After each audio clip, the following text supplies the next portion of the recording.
सहनाववतु सहनौ भुनक्तु सह वीर्यङ्करवावहै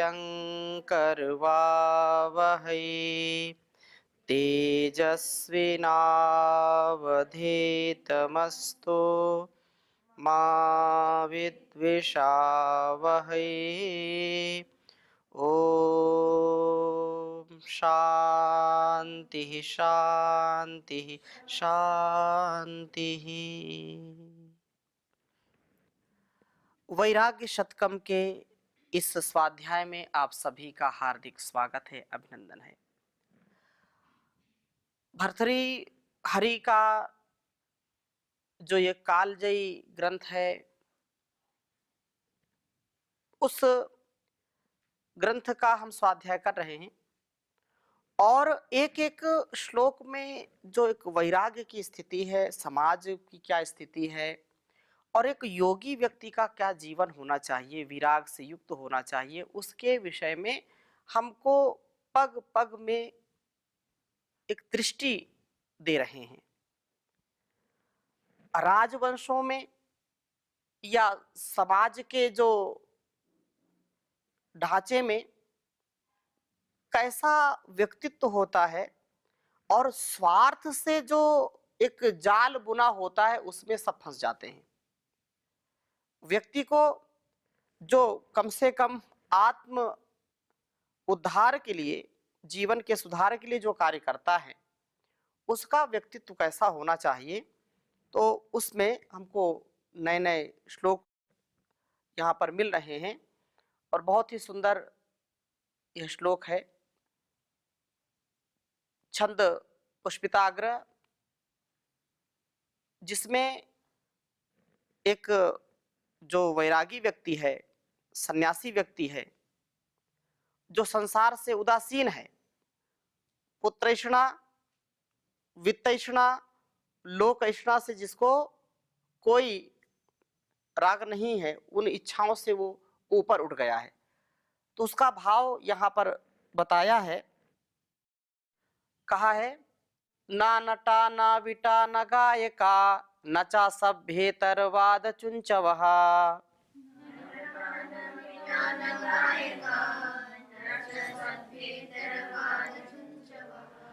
नृपमीक्षितमुत्र के वयं स्तनभारा नमिता च योषितः।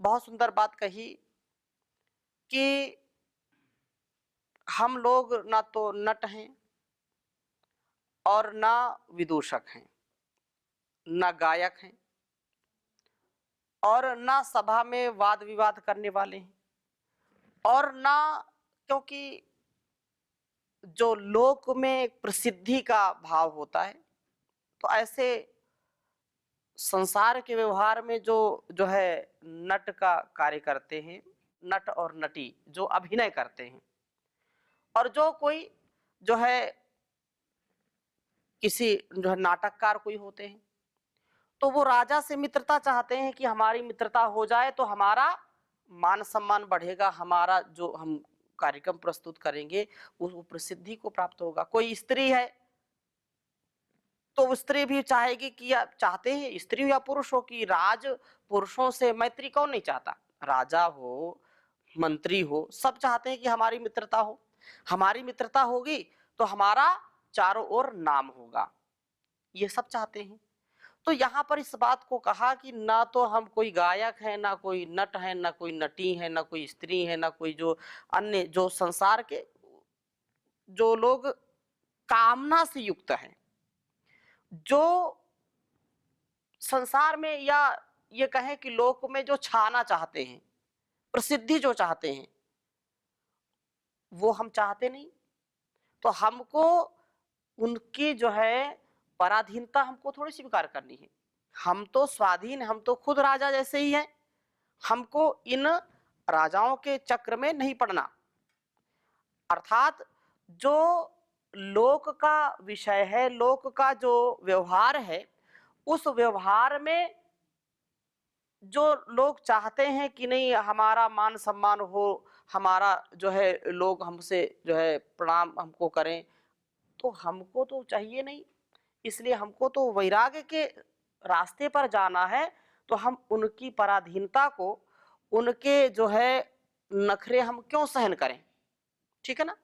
लोग बोलते हैं ना कि दुधारू गाय के जो है 2 लात सहन करने पड़ते हैं, ठीक है ना? अर्थात उनको जिनको दूध दूहना है, दूध पीना है, खाना वो तो बेचारे करते ही। एक उदाहरण देते हैं, ऐसा होता नहीं क्योंकि वो तो गाय तो हमारे लिए जो है सेवा की योग्य, हम उसको सेवा करें, गौ धन का। लेकिन एक बात कहते हैं, तो हम तो राजा हो या कोई अपने लिए होगा धनवान, हम किसी की गुलामी क्यों करें? हम उससे क्यों अपना अति परिचय करें? हमको जो है हम कोई नट थोड़े हैं, कोई नटी थोड़े हैं, कोई हम गायक थोड़े हैं कि नहीं हम अपनी प्रस्तुति करेंगे तो राजा हमको इनाम देगा, पुरस्कार देगा। हमको किसी इनाम, किसी पुरस्कार की आवश्यकता नहीं है। और फिर आगे क्या कहा?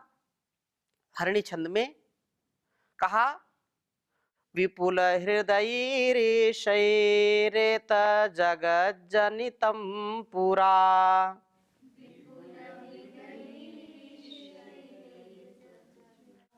विधृतमपरैर्दत्तं चानैर्विजित्य तृणं यथा।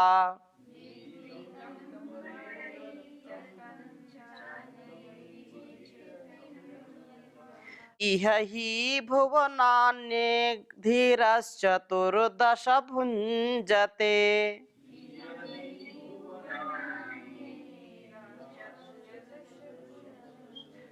कतिपय पुरस्वाम्ये पुंसां क एष मदज्वरः।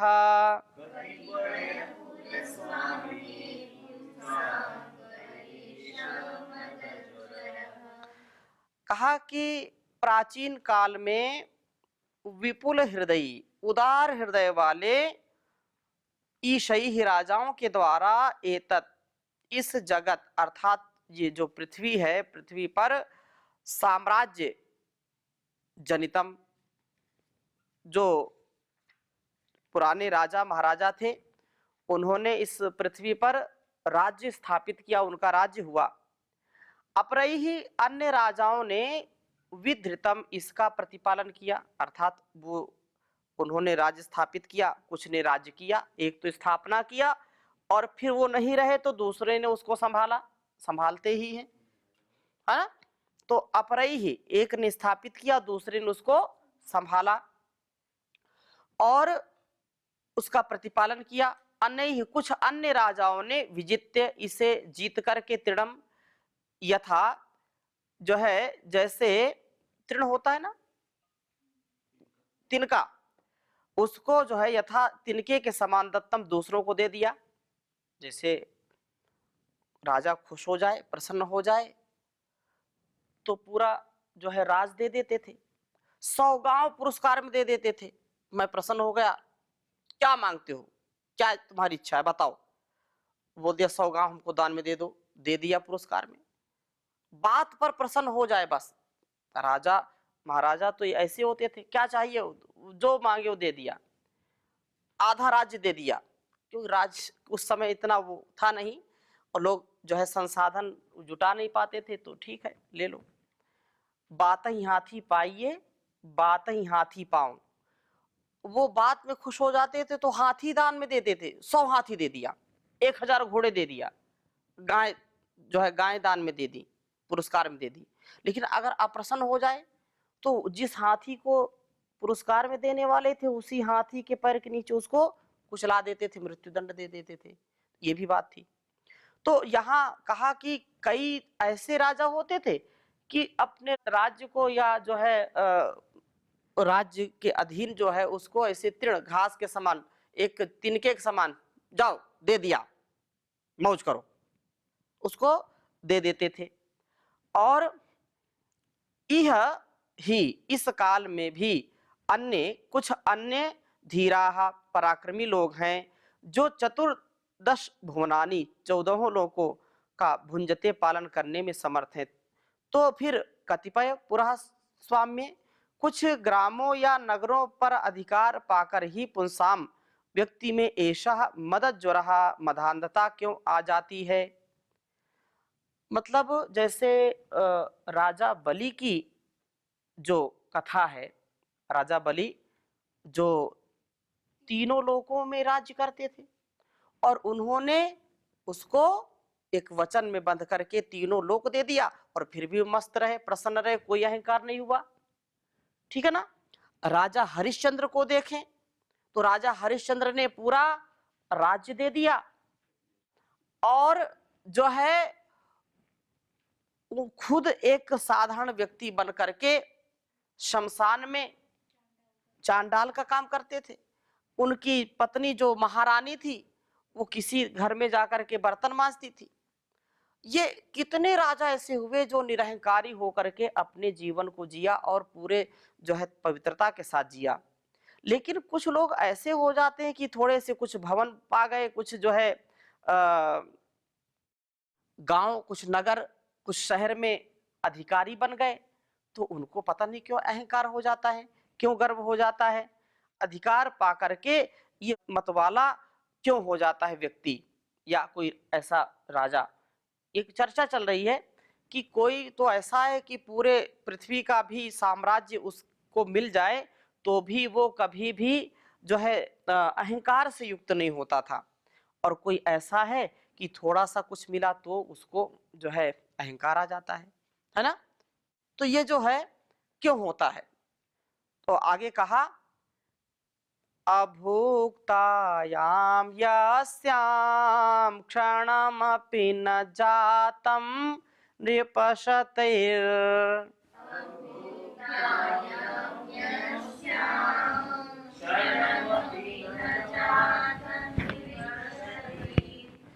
भुवस्तस्यालाभे क इव बहुमाना क्षितिभृताम्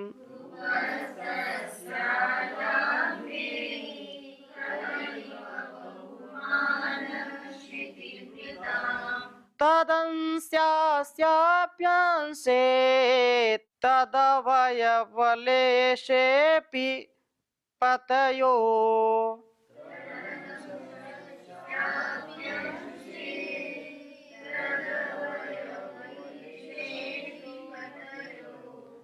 विषादे कर्तव्ये विदधति जड़ा प्रत्युमुदम्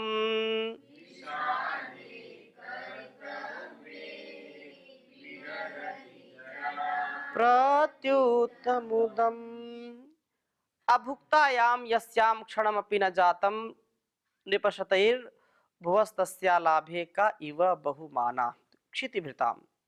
कहा कि यस्याम जिस पृथ्वी का क्षणम एक क्षण अपि निपहसतई सैकड़ों राजाओं के द्वारा अभुक्तायाम बिना भोगे न नहीं जातम बीता तस्या भुवम वह पृथ्वी पर आधिपत्य लाभे आधि उसका अधिकार आधिपत्य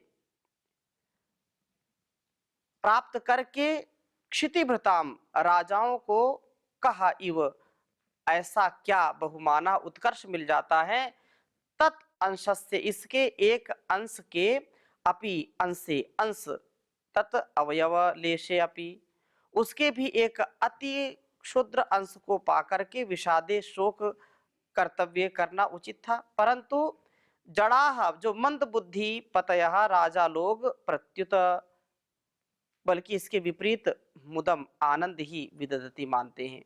जो पृथ्वी सैकड़ों राजाओं के द्वारा प्रतिक्षण भोगी जाती रही उस पृथ्वी पर आधिपत्य पाकर राजाओं को भला क्या मिल जाता है। एक पृथ्वी के एक अंश के भी अंश के एक अति छोटे से भूखंड पर अधिकार जमाकर वस्तुतः व्यक्ति को शोकग्रस्त होना चाहिए, परंतु उसकी जगह मूर्ख राजा लोग इसमें आनंद का अनुभव करते हैं। ये जो आशा ये है कि जो विस्तारवादी नीति अपनाते हैं ना, तो ये पूरी पृथ्वी पर तो कभी कोई राज्य कर नहीं सकता।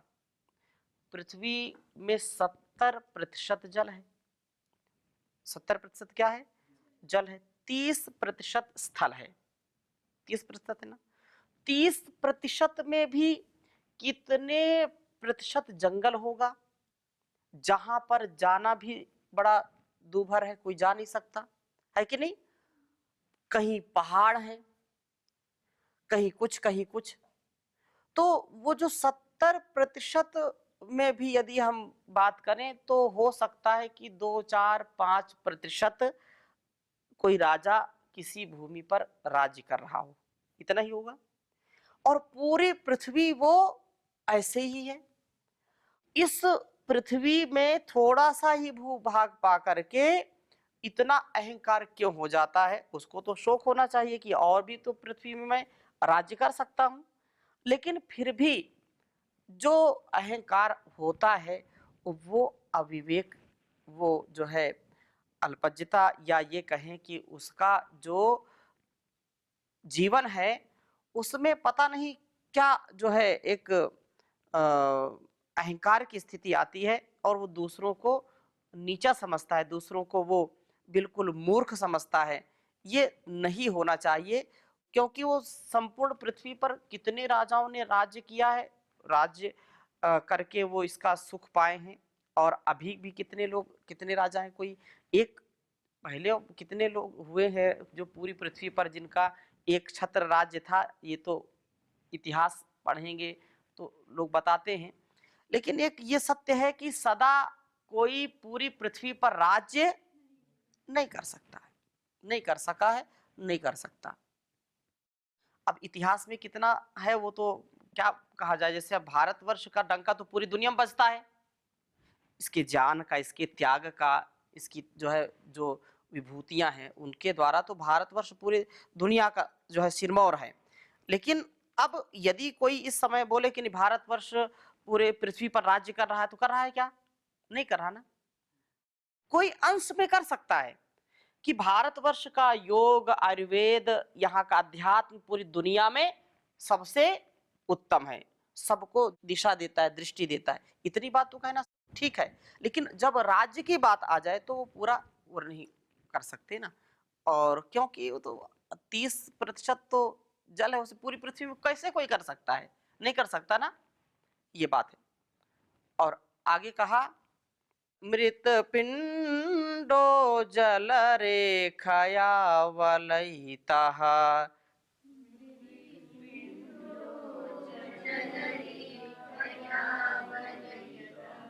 सर्वोऽप्ययं नन्वणुः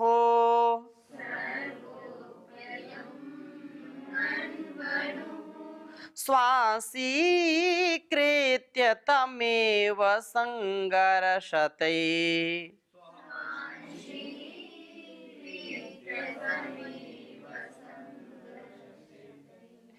राजागणा भुञ्जते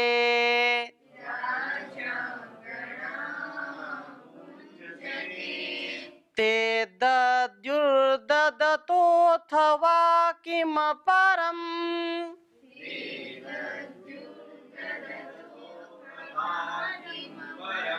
क्षुद्रादरेद्राभृशम्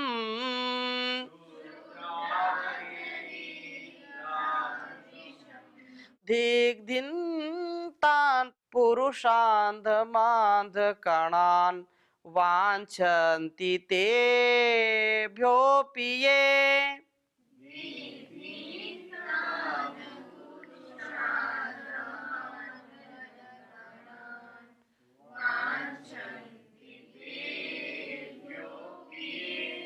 वाञ्छन्ति तेभ्योऽपि ये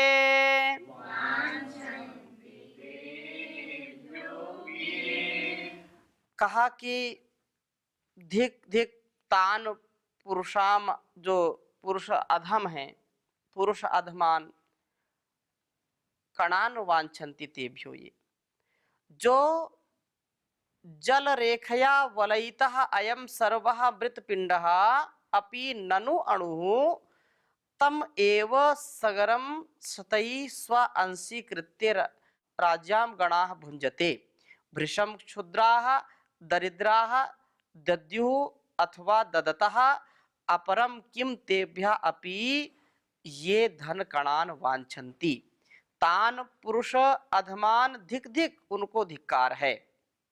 समुद्र रूपी जल रेखा से घिरे हुए इस दृश्यमान समग्र पृथ्वी रूपी मिट्टी का जो ढेला है, जो भी अपि फिर वह अत्यंत छोटा सा भी उसी मिट्टी के ढेले के समान को सैकड़ों युद्धों के द्वारा अपने अधीन करके राजा लोगों के द्वारा भोगा जाता है। अत्यंत तुच्छ दरिद्र ये जो है राजा लोग दान करेंगे अथवा दान करते हैं, इनमें विशेष क्या है? उस जो है क्षुद्र तथा दरिद्र राजाओं से भी जो धन कणान अत्यल्प धन की इच्छा करते हैं, उन अधम लोगों को बारंबार धिक्कार है। कह रहे हैं कि इस संपूर्ण पृथ्वी समुद्र रूपी जल रेखा से घिरे हुए मिट्टी के एक ढेले के समान है। सैकड़ों युद्धों के द्वारा राजा लोग इस पर अधिकार कर लेते हैं या इसको भोगा करते हैं। ऐसे तुच्छ जो है राजा आदि कुछ दान करें या करते हैं, इसमें आश्चर्य क्या है? परंतु उनके पास से जो कुछ लोग जो है धन संपत्ति की अपेक्षा करते हैं, उन अधम लोगों को बारंबार धिक्कार है। कहने का आशय क्या है कि ये जैसा पहले बताया कि कितना पूरी पृथ्वी में कितना जल है और कितनी स्थल है, मतलब वो तो एक ढेले के समान ही है। जो राज्य करते हैं राजा और अनधिकृत चेष्टा करते हैं, अपने आसपास के जो क्षेत्र है उनको भी अपने युद्ध से, अपने बाहुबल से उनको भी प्राप्त करना चाहते हैं ना, खून बहाते हैं, हिंसा करते हैं और वो फिर उससे वो राज्य पाते हैं कि नहीं पाते? दूसरा, उन लोगों को धिक्कार है। अब वो दान देते हैं या देंगे तो उसमें क्या है? अगर उन्होंने हिंसा की है, बहुत ज़्यादा जो है लोगों को दुख दिया है और उससे जो धन संपत्ति मिली है, अगर 2-4% दान दे देंगे तो क्या उनका कुछ बिगड़ेगा क्या? तो ऐसा दान किस काम का? दूसरी बात यह है कि उन लोगों से जो दान मांगते हैं वो उनको धिक्कार है। राजा से भी, जो राजा दूसरों के राज्य पर जो है, या ये कहें कि दूसरों के हिंसा से जो उसको धन संपत्ति मिली है, उस धन संपत्ति की इच्छा कोई जो व्यक्ति करता है, उस राजा से मांगना चाहता है, तो वो उस व्यक्ति को धिक्कार है। उससे ज्यादा बेकार कोई नहीं है, क्योंकि मांगना अच्छा नहीं है, देना अच्छा है। मांगना करतल कर न करो, कर पर कर करो, जादिन करतल कर करो, वादिन मरण करो। समझे? करतल करतल कर न करो, करतल कर न करो, कर पर कर करो, कर पर कर करो, जादिन करतल कर करो, वादिन मरण करो। मांगना अच्छा नहीं है, देना अच्छा है। कर के ऊपर कर करो, देने वाला नीचे ऐसे करता है और देने वाला ऊपर से देता है। तो देने वाले बनो, लेने वाले नहीं। तो जिस दिन तुम लेने वाले बनो उस दिन मरण कर लो। मरना अच्छा है मांगने से, ठीक है? तो आगे और हम चर्चा करेंगे। ओम शांति शांति शांति।